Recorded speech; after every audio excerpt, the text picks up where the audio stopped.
সবই দিচ্ছে। উজ্জ্বলা গ্যাস, যেটা করোনা ভ্যাকসিন, যে ভ্যাকসিনটা সেটাও মোদি দিচ্ছে।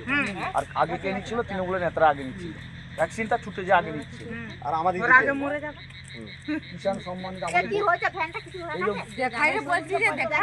আপনাদের জমি টমি আছে না? নাই কিষাণ সম্মান নিধি পাচ্ছেন কি?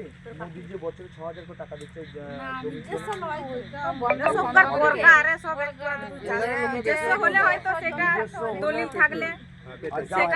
ওই তৃণমূলের লোকরাই পাচ্ছে ওই কিষাণ সম্মান নিধিটা। এখনো 24 লাখ মানুষের ওরা এন্ট্রি করায় না, যে ওইগুলো মোদিজিকে ভোট দিবে বলে তারা এটা কিন্তু ইয়েতে এন্ট্রি করায় না। এরকম চলছে। যারা তৃণমূলের লোক তাদের পায়ে তেল দিয়ে দিয়ে দিয়ে দিয়ে আলা তেল দেখে না, 4বার 5বার বলক গেলাম তাতেও একটা ঠিক গাড়ি ভাড়া করা গেছে। আমাদের গ্রাম শুনলে তোমরা অবাক হয়ে যাবে দেখলে। আমাদের এত ধরনের সময় এত জলের শাস্তি ধারণার বাইরে, এত পুকুর নাই কিছু নাই। দিবাকর ঘোরামি আপনাদের যেখানে পুরুষ যারা আছে না